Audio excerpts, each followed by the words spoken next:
আসসালামু আলাইকুম প্রিয় শিক্ষার্থীরা, কেমন আছো সবাই? আশা করি আল্লাহর রহমতে সবাই ভালো আছো। ডিওআরসির অনলাইন ক্লাসরুমে তোমাদের সবাইকে স্বাগত জানাচ্ছি।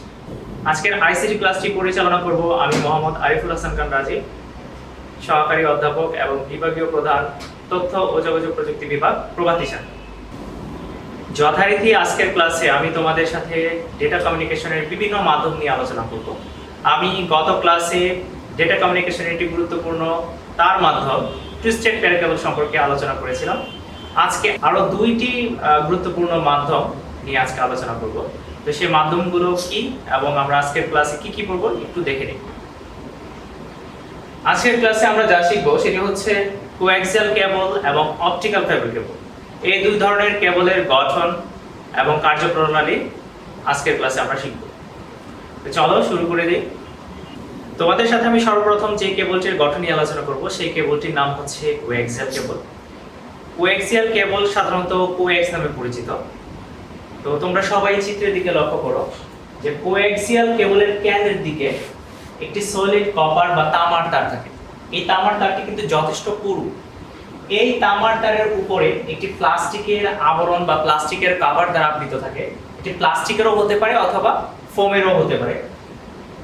ঠিক এই ফোমের উপরে তামা বা অ্যালুমিনিয়ামের তৈরি একটি তারের নেট বা জালি দ্বারা আবৃত থাকে এবং এই সম্পূর্ণ তারটিকে বাইরের বিভিন্ন আঘাত, তাপ, চাপ, আর্দ্রতা বা জলবায়ুর বিভিন্ন পরিবর্তন থেকে রক্ষা করার জন্য একটি শক্ত প্লাস্টিকের কভার বা আবরণ দ্বারা আবৃত থাকে। তা এর মধ্যে আমার মনে হয় যে তোমরা এই তারটি দেখে বুঝে ফেলেছো এই তারটি আসলে আমরা কোথায় ব্যবহার করি। এই তারটি কিন্তু আসলে সবথেকে বা সবচেয়ে বহুল ব্যবহৃত একটি তার, যে তারের অপর নাম হচ্ছে ডিশের তার বা কেবল টিভি নেটওয়ার্কের তার বা কেবল। অর্থাৎ আমাদের বাসায় ডিশের কানেকশন বা কেবল টিভির কানেকশনের জন্য কিন্তু আসলে আমরা এই তার ব্যবহার করতে পারি। তোমরা কিন্তু খুব সহজেই তারের গঠনটি প্র্যাকটিক্যালি কিন্তু যাচাই করতে পারবে। কারো বাসায় যদি এই তার থাকে তাহলে এই তারকে একটু ব্যবচ্ছেদ করলে কিন্তু বুঝতে পারবে যে এই তারের অভ্যন্তরে আসলে কি কি থাকে এবং কি কি উপাদান নিয়ে এই তারটি গঠিত হয়। কোঅ্যাক্সিয়াল কেবল দুই ভাগে ভাগ করা যায়, একটি হচ্ছে থিন নেট এবং অপরটি হচ্ছে থিক নেট। থিন দিয়ে আসলে বুঝতে পারছো যে থিন দিয়ে কি বোঝানো হচ্ছে এবং থিক দিয়ে কি বোঝানো হচ্ছে। থিন আসলে কিন্তু অপেক্ষাকৃত চিকন আর থিক দিয়ে বোঝানো হচ্ছে অপেক্ষাকৃত পুরু বা মোটা। থিন নেট সাধারণত কম ব্যাস বিশিষ্ট হয়ে থাকে। এই কেবল তুলনামূলকভাবে হালকা, সস্তা এবং খুব সহজে ইনস্টল করা যায়। ইনস্টল বলতে বোঝানো হচ্ছে আমরা কোনো কাজে ব্যবহার করার জন্য স্থাপন করাকে বোঝানো হচ্ছে। থিক নেট দিয়ে বোঝানো হচ্ছে যে এই তারটি থিক নেট থেকে এই তারটির ব্যাস অপেক্ষাকৃত বেশি, ভারী এবং দামি এবং এর ডেটা ট্রান্সমিশন রেট অনেক বেশি। কারণ তারের প্রস্থচ্ছেদে তারের ভিতরে যে কপার আছে বা কপারের যে কোর আছে, দেখে নাও এই কপারের কোর, এই কোরের প্রস্থচ্ছেদের ক্ষেত্রফল যত বেশি হবে, যত বেশি পুরু হবে, তত বেশি কিন্তু সে ডেটা এক স্থান থেকে অন্য স্থানে আদান প্রদান করতে পারবে। সেটাই কিন্তু এই থিক নেটের মধ্যে বলা হয়েছে যে এই তার ডেটা ট্রান্সমিশন বেশি, কারণ এটি থিক নেট, কারণ এর ব্যাস অপেক্ষাকৃত বেশি। থিক নেট সাধারণত আমরা বাসাবাড়িতে কানেকশন, বাসাবাড়িতে আমরা ডিশের যে কানেকশন, সেই কানেকশন নেওয়ার ক্ষেত্রে আমরা থিক নেট সবথেকে বেশি ব্যবহার করে থাকি। আর থিক নেট হচ্ছে অনেক দূর থেকে, অর্থাৎ এক এলাকা থেকে আরেক এলাকায় ডিশের কানেকশন বা কেবল টিভি নেটওয়ার্কের কানেকশন অথবা স্বল্প পরিসরে ইন্টারনেট কানেকশন দেওয়ার জন্য আমরা এই থিক নেট ব্যবহার করে থাকি। চলো এখন কোঅ্যাক্সিয়াল কেবলের সুবিধা এবং অসুবিধা সম্পর্কে জেনে নিই। প্রথমে আমরা সুবিধা লক্ষ্য করি। যে প্রথম সুবিধা বলা হচ্ছে যে অ্যানালগ ও ডিজিটাল উভয় ডেটা ট্রান্সমিশনের ক্ষেত্রে কোঅ্যাক্সিয়াল কেবল ব্যবহার করা হয়। তোমরা হয়তো প্রশ্ন করতে পারো অ্যানালগ ও ডিজিটাল কমিউনিকেশন বা ট্রান্সমিশনটা আসলে কি? অ্যানালগ ট্রান্সমিশন হচ্ছে যে ট্রান্সমিশন পদ্ধতিতে অ্যানালগ ডেটা আদান প্রদান করা যায় এবং ডিজিটাল ট্রান্সমিশন হচ্ছে যে পদ্ধতিতে ডিজিটাল ডেটা আদান প্রদান করা যায়। অ্যানালগ ডেটা হচ্ছে কোনো ফ্রিকোয়েন্সি বা কোনো ওয়েভ বা তরঙ্গকে বিদ্যুতে রূপান্তর করে পরিবহন করা। আর ডিজিটাল ডেটা ট্রান্সমিশন হচ্ছে বাইনারি বিট বা বাইট সমূহকে, অর্থাৎ বাইনারি বিট সমূহ 0 1 এর কম্বিনেশনকে যদি বিদ্যুতে রূপান্তর করে পরিবহন করা হয় তাহলে সেটা হবে ডিজিটাল ডেটা ট্রান্সমিশন। তো এই উভয় ধরনের ডেটা ট্রান্সমিশনের ক্ষেত্রে কিন্তু কোঅ্যাক্সিয়াল কেবল ব্যবহার করা যায়। এটি অপটিক্যাল ফাইবার কেবল অপেক্ষা কম ব্যয়বহুল। সামনে কিন্তু আমরা অপটিক্যাল ফাইবার কেবল নিয়ে আলোচনা করব। সেই অপটিক্যাল ফাইবারের তুলনায় এটি কম ব্যয়বহুল, কিন্তু এটি কিন্তু টুইস্টেড পেয়ার কেবল অপেক্ষা বেশি ব্যয়বহুল। এটি সহজে বহনযোগ্য এবং এর ট্রান্সমিশন লস কম। আমি গত ক্লাসে যখন তোমাদের টুইস্টেড পেয়ার কেবল পড়িয়েছিলাম সেখানে ট্রান্সমিশন লস নিয়ে কিন্তু আমি আলোচনা করেছিলাম। আশা করি ট্রান্সমিশন লসের ব্যাপারটা তোমরা তখন বুঝতে পেরেছিলে। এবার আসি কোএক্সিয়াল কেবলের অসুবিধা। কোএক্সিয়াল কেবল আসলে টুইস্টেড পেয়ার কেবল থেকে একটু ব্যয়বহুল, কারণ টুইস্টেড পেয়ার কেবলের গঠন কিন্তু খুবই সরল। সেই তুলনায় কোএক্সিয়াল কেবলের গঠন কিন্তু একটু জটিল, আর জটিল হওয়ার কারণে কিন্তু এটা অপেক্ষাকৃত ব্যয়বহুল। যেখানে টুইস্টেড পেয়ার কেবল 1 মিটার যদি তুমি বাজারে কিনতে যাও তাহলে সেটার দাম পড়বে 1 মিটার 9 থেকে 10 টাকা। তুমি যদি কোএক্সিয়াল কেবল 1 মিটার কিনতে যাও সেটার প্রতি মিটার দাম হবে 18 থেকে 20 টাকা। অর্থাৎ তোমরা দামের পার্থক্যটাও আসলে প্র্যাকটিক্যালি তোমরা বুঝতে পারছো। তো কোএক্সিয়াল কেবলের মধ্য দিয়ে নেটওয়ার্ক সংযোগ স্থাপন করা কঠিন, কারণ টুইস্টেড পেয়ার কেবল তোমাদেরকে বলেছিলাম যে টুইস্টেড পেয়ার কেবল একটু নমনীয় হয়, আমরা যে কোনো জায়গায় এই কেবলকে স্থাপন করতে পারি। কিন্তু কোএক্সিয়াল কেবল তার তুলনায় অপেক্ষা কিন্তু একটু শক্ত এবং খুব সহজে আমরা এটা নমনীয় না হয় খুব সহজে কিন্তু আমরা যে কোনো জায়গা দিয়ে যে কোনো স্থানে আমরা নেটওয়ার্ক স্থাপন করতে পারি না। তো তারের দৈর্ঘ্য বললে ডেটা ট্রান্সমিশন স্পিড কমে যায় কোএক্সিয়াল কেবলের ক্ষেত্রে। একটা উদাহরণ দিয়ে বলি, যেহেতু আমরা বাসাবাড়িতে কেবল টিভি বা ডিশের কানেকশন কোএক্সিয়াল কেবল দিয়ে নিয়ে থাকি, তুমি যদি অনেক দূরত্ব থেকে যদি ডিশের কানেকশন নাও তোমার বাসায় তোমার টিভিতে, তাহলে খেয়াল করে দেখবা তোমার ডিশের যে চ্যানেলগুলোর ছবির যে মান সেটা কিন্তু কমে যায়। সবগুলো চ্যানেল কিন্তু দেখা যায় না, শেষের দিকের চ্যানেলগুলি কিন্তু একটু ঝিরঝির করে বা অস্পষ্ট দেখা যায়। কিন্তু তুমি যদি অপেক্ষাকৃত কাছ থেকে তোমার বাসায় যদি ডিশের কানেকশন নাও তাহলে দেখবে যে প্রথম থেকে বা শুরু থেকে শেষ পর্যন্ত সকল চ্যানেলই কিন্তু ঝকঝকে থাকে, চকচকে থাকে। এটা দিয়ে আসলে কিন্তু বোঝানো হচ্ছে যে দূরত্ব যত বাড়বে এই কোএক্সিয়াল কেবলের ডেটা ট্রান্সমিশন স্পিড কিন্তু তত কমে যাবে, এবং দূরত্ব যত কম হবে এই ট্রান্সমিশন স্পিডের মান তত ভালো পাওয়া যাবে।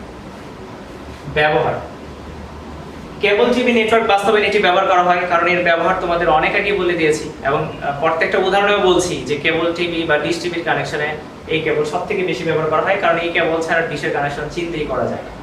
আর স্বল্প পরিসরের কম্পিউটার নেটওয়ার্ক স্থাপনে, অর্থাৎ আমরা যদি বেশি দূরত্বে না হয় আমরা একটা নির্ধারিত এলাকায় খুব স্বল্প পরিসরে যদি কম্পিউটার নেটওয়ার্কের কানেকশন যদি আমরা দিতে চাই তাহলে সেই ক্ষেত্রে আমরা টুইস্টেড পেয়ার কেবল ব্যবহার করতে পারি। প্রিয় শিক্ষার্থীরা, এখন আমি তোমাদের সাথে যে কেবল নিয়ে আলোচনা করব সেই কেবলটি হচ্ছে optical fibre cable. Optical fibre cable internet দুনিয়ায় কিন্তু খুবই গুরুত্বপূর্ণ একটি কেবল, কারণ এই কেবলের কারণে কিন্তু আমরা অনেক দ্রুত গতিতে ইন্টারনেট ব্যবহার করতে পারি। এই কেবলে আলোক শক্তির মাধ্যমে এক স্থান থেকে অন্য স্থানে ডেটা স্থানান্তর করা হয়, এখানে কিন্তু তড়িৎ শক্তি ব্যবহার করা হয় না, যেমন twisted pair cable, coaxial cable. এই কেবলগুলোতে কিন্তু তোমরা খেয়াল করবা এখানে কিন্তু কপার বা তামার তার ছিল, যার মধ্য দিয়ে কিন্তু আসলে ডেটাগুলো বৈদ্যুতিক সংকেতের মাধ্যমে এক স্থান থেকে অন্য স্থানে পরিবাহিত হতো। তো অপটিক্যাল ফাইবার কেবল আসলে কাঁচ বা প্লাস্টিকের তৈরি তার, যা আলো ব্যবহার করে ডেটা আদান প্রদানে ব্যবহৃত হয়। তো অপটিক্যাল ফাইবারের গঠন সম্পর্কে আমরা একটু জেনে নেই। অপটিক্যাল ফাইবার কেবলে 3টি স্তর থাকে, এটি হচ্ছে কোর, তারপর ক্ল্যাডিং, এর উপরের অংশ হচ্ছে জ্যাকেট। কোর হচ্ছে অপটিক্যাল ফাইবারের সর্বাপেক্ষা কেন্দ্রের দিকের একটি অংশ। চিত্রে আমরা যদি লক্ষ্য করি দেখো যে সর্বাপেক্ষা কেন্দ্রের দিকে একটি যে নলের মতো অংশ আছে এটি হচ্ছে কোর। এটি অপটিক্যাল ফাইবারের সবথেকে ভিতরের অংশ। এই অংশটি কাঁচ বা প্লাস্টিকের তৈরি। এর মধ্যে দিয়ে কিন্তু আলোপূর্ণ অভ্যন্তরীণ প্রতিফলন ব্যবহার করে এক স্থান থেকে অন্য স্থানে পরিবাহিত হয়। এর উপরের যে অংশটি থাকে এই অংশটিকে বলা হয় ক্ল্যাডিং। এই ক্ল্যাডিং সাধারণত প্লাস্টিকের তৈরি, অর্থাৎ অপটিক্যাল ফাইবারের উপরে যদি কোনো ধরনের প্রেসার বা চাপে যেন অপটিক্যাল ফাইবারের কেবলের ভিতরকার কোর যেন ক্ষতিগ্রস্ত না হয় সেই কারণে এর উপরে ক্ল্যাডিং থাকে।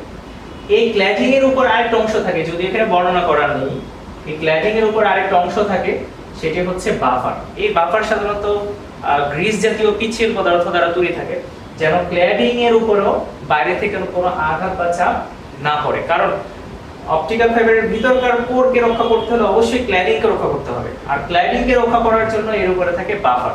আর এই সমগ্র অংশটিকে বাইরের বিভিন্ন আঘাত, তাপ, চাপ, জলবায়ুর পরিবর্তন বিভিন্ন কিছু থেকে রক্ষা করার জন্য সর্বাপেক্ষা উপরে একটি প্লাস্টিকের খুবই শক্ত একটি আবরণ দ্বারা আবৃত থাকে, যে অংশটির নাম হচ্ছে জ্যাকেট। তো এই হচ্ছে অপটিক্যাল ফাইবারের গঠন বা গাঠনিক যে অংশগুলো। একটু সংক্ষেপে অপটিক্যাল ফাইবার কেবলের যে ডেটা আদান প্রদান সেই আদান প্রদানের মেকানিজম সম্পর্কে একটু ধারণা দেই। অপটিক্যাল ফাইবারের মাধ্যমে প্রেরক লাইট সিগন্যাল প্রেরণ করবে। এই লাইট সিগন্যাল প্রেরক এলইডির মাধ্যমে তৈরি করবে। এলইডি মানে হচ্ছে লাইট ইমিটিং ডায়োড। অর্থাৎ সে কি করবে, তার কম্পিউটার থেকে ডেটাগুলোকে বৈদ্যুতিক সিগন্যালে রূপান্তর করবে। সেই বৈদ্যুতিক সিগন্যালকে ডায়োডের মাধ্যমে আলোক সিগন্যালে রূপান্তর করবে। সে আলো যখন পূর্ণ অভ্যন্তরীণ প্রতিফলন ব্যবহার করে অপটিক্যাল ফাইবারের কোরের ভিতর দিয়ে যাবে, যাওয়ার পর যখন প্রাপক বা গ্রাহকের কাছে যাবে, গ্রাহক কি করবে, এই প্রান্তে একটি ফটো ডায়োড নামে একটি অংশ বা একটি ডিভাইস স্থাপন করবে। সে ফটো ডায়োড এই আলোক শক্তিকে বিদ্যুৎ শক্তিতে রূপান্তর করবে। সেই বিদ্যুৎ শক্তি পরবর্তীতে ডেটা বা সিগন্যালে রূপান্তরিত হয়ে পরবর্তীতে গ্রাহকের কম্পিউটারে চলে যাবে। এটি আসলে ক্ষুদ্র বা খুব সংক্ষিপ্তভাবে আমি মেকানিজমটা তোমাদেরকে বললাম। এটা বই একটু ডিটেইল আলোচনা করা আছে, তুমি একটু যদি রিডিং করো তাহলে কিন্তু খুব সহজে বুঝতে পারবে। এবার আমরা চলে যাই অপটিক্যাল ফাইবার কেবলের প্রকারভেদ। অপটিক্যাল ফাইবার কেবলের বিভিন্ন যে উপাদান ব্যবহার করা হয় সেই উপাদানের প্রতিসরাঙ্কের উপর নির্ভর করে এই কেবলকে তিন ভাগে ভাগ করা যায়। প্রথমটি হচ্ছে স্টেপ ইন্ডেক্স ফাইবার, এরপরটি হচ্ছে গ্রেডেড ইন্ডেক্স ফাইবার, এরপরটি হচ্ছে মনোমোড ফাইবার। এছাড়াও অপটিক্যাল ফাইবারকে আরো দুই ভাগে ভাগ করা যায় এর কোরের ব্যাসার্ধ অনুযায়ী। প্রথমটি হচ্ছে মাল্টিমোড ফাইবার এবং পরেরটি হচ্ছে সিঙ্গেল মোড ফাইবার। তো এখন আমরা অপটিক্যাল ফাইবারের বৈশিষ্ট্য সম্পর্কে জানবো। এর প্রথম বৈশিষ্ট্যটা হচ্ছে এর গতি আলোর গতি সমান। এর গতি বলতে বোঝানো হচ্ছে অপটিক্যাল ফাইবার কেবলের মধ্যে দিয়ে ডেটা আদান প্রদানের গতি। অর্থাৎ ডেটা আদান প্রদানের গতি আলোর গতির সমান হওয়ার কারণেই কিন্তু অপটিক্যাল ফাইবার দিয়ে যখন আমি ইন্টারনেট কানেকশন নিব, সেক্ষেত্রে আমি ইন্টারনেট কানেকশনের গতি সর্বোচ্চ পাবো। একসাথে একাধিক তথ্য প্রেরণ করা যায়। অর্থাৎ অপটিক্যাল ফাইবার কেবলে যেহেতু লাইট সিগন্যাল ব্যবহার করা হয়, সেই লাইট সিগন্যালের মাধ্যমে কিন্তু একাধিক ব্যান্ডউইথের তথ্য একসাথে অনেক দূর পর্যন্ত আদান প্রদান করা যায়। এরপর হচ্ছে শক্তির অপচয় হয় না বললেই চলে, যেহেতু এখানে বিদ্যুৎ শক্তি ব্যবহার করা হয় না। কারণ বিদ্যুৎ শক্তি ব্যবহার করা হলে কিন্তু কিছু বিদ্যুৎ অপচয় হতো। কারণ তোমরা হয়তো বা এটা জেনে থাকবে যে কোনো পদার্থের ভিতর দিয়ে, অর্থাৎ কোনো ধাতব পদার্থের ভিতর দিয়ে যদি বিদ্যুৎ প্রবাহিত হয়, তাহলে বিদ্যুৎ কিছুটা কিন্তু তাপ শক্তির কারণে কিছু বিদ্যুৎ কিন্তু লস হবে। কারণ প্রত্যেকটা ধাতব পদার্থের ভিতরে কিন্তু রেজিস্ট্যান্স থাকে বা রোধ থাকে। রোধের কারণে যেহেতু বিদ্যুৎ লস হবে, সেক্ষেত্রে কিন্তু ডেটা লস হওয়ারও কিন্তু একটা সম্ভাবনা আছে। কিন্তু যেহেতু অপটিক্যাল ফাইবারের ভিতর দিয়ে কোনো বিদ্যুৎ যাচ্ছে না, এখানে শুধু আলোর মাধ্যমে ডেটা আদান প্রদান হচ্ছে, সেক্ষেত্রে কিন্তু আলো লস হওয়ার কোনো সম্ভাবনা নেই।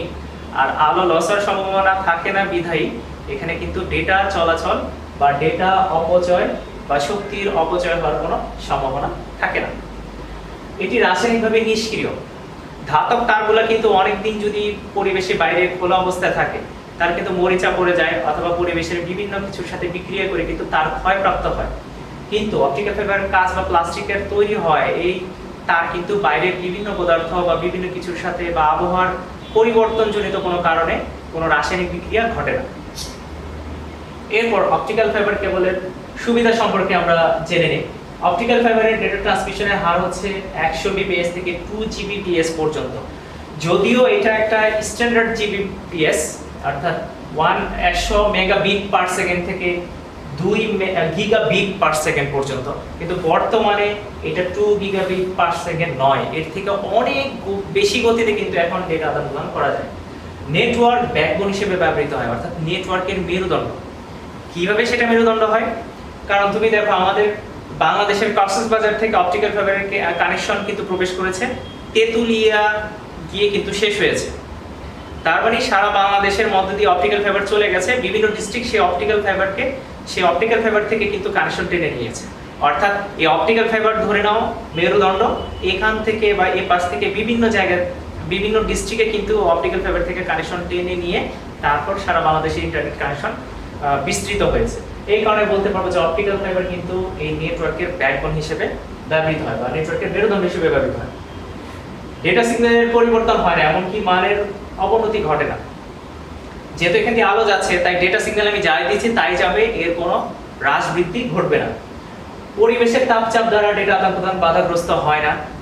আগেই বৈশিষ্ট্যের মধ্যে আমি কিন্তু বলেছি এটা রাসায়নিকভাবে নিষ্ক্রিয়, তাই পরিবেশের তাপচাপ দ্বারা ডেটা আদান প্রদানে বাধাগ্রস্ত হয় না। আকারে ছোট এবং ওজনে অত্যন্ত কম। আকারে ছোট বলতে বোঝানো হচ্ছে এই তারটি যেই পরিমাণ ডেটা পরিবহন করতে পারে তার তুলনায় এর পুরুত্ব বা এর ব্যাস অনেক কম। সেটি বলা হচ্ছে আকারে ছোট এবং ওজনে অত্যন্ত কম, কারণ এটি প্লাস্টিকের তৈরি, সেই কারণে। বিদ্যুৎ চৌম্বক প্রভাব হতে মুক্ত।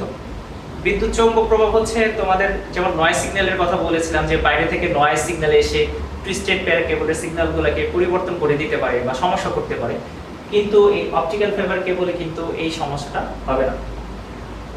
ডেটা সংরক্ষণের নিরাপত্তা ও গোপনীয়তা বেশি, যেহেতু লাইট আকারে ডেটা যাচ্ছে, তাই এই লাইটকে খুব সহজেই আবার ডেটাতে যে কেউ রূপান্তর করতে পারবে না, অথরাইজ কোনো ডিভাইস ছাড়া। তো যেহেতু এটা করতে পারবে না, তাই ডেটা সংরক্ষণের নিরাপত্তা ও গোপনীয়তা বেশি।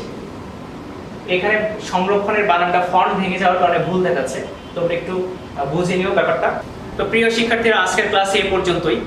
আজকে তোমাদের যে টপিক দুটো পড়ালাম, অর্থাৎ কোঅ্যাক্সিয়াল কেবল এবং অপটিক্যাল ফাইবার কেবল, তোমরা এই টপিকের উপর ভিত্তি করে বই থেকে এই টপিকগুলো একটু ডিটেইল পড়ে নিবা। এছাড়া আমি পূর্ববর্তী ক্লাসে যে পড়িয়েছিলাম টুইস্টেড পেয়ার কেবল, সেই কেবল সম্পর্কেও কিন্তু সংক্ষিপ্ত বর্ণনা করে দিয়েছি এবং সেগুলো তোমরা বই থেকে একটু দেখে নিবা।